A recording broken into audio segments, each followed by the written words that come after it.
you raise the issue of drug testing, which is a thorny issue. I have a son who goes to a Catholic high school, and I believe that drug testing is fine for private schools.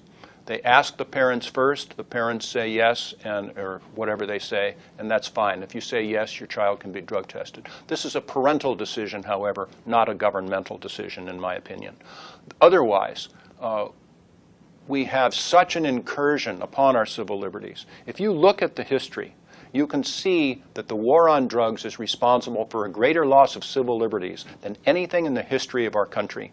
And once you give up a civil liberty, it's almost impossible to get it back from the government. And these are things that people have died for in our past. Our ancestors would be very upset with us if they saw what we were doing to allow that to occur. Otherwise, also, what you need to do as a society is not to just get outraged or horrified if these drugs are out there, because they are, they always will be. You want to address people's actions. And if anybody comes to teach your children under the influence of, you name it, alcohol, marijuana, cocaine, whatever, then let them lose their jobs. And if they show that this has happened, then put them on a drug testing if you're going to keep them on probation or otherwise. But if there's no indication that these people are doing a bad job, then let them alone. Why is it different? If I were to go home tonight and take 10 martinis, not a healthy thing to do.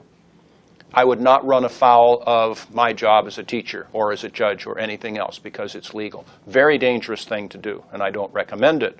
Why is it any different to use another mind-altering, sometimes addicting drug, such as marijuana, which I again say I don't use? But if that doesn't affect my teaching ability, why should they intrude upon my civil liberties in order to test me?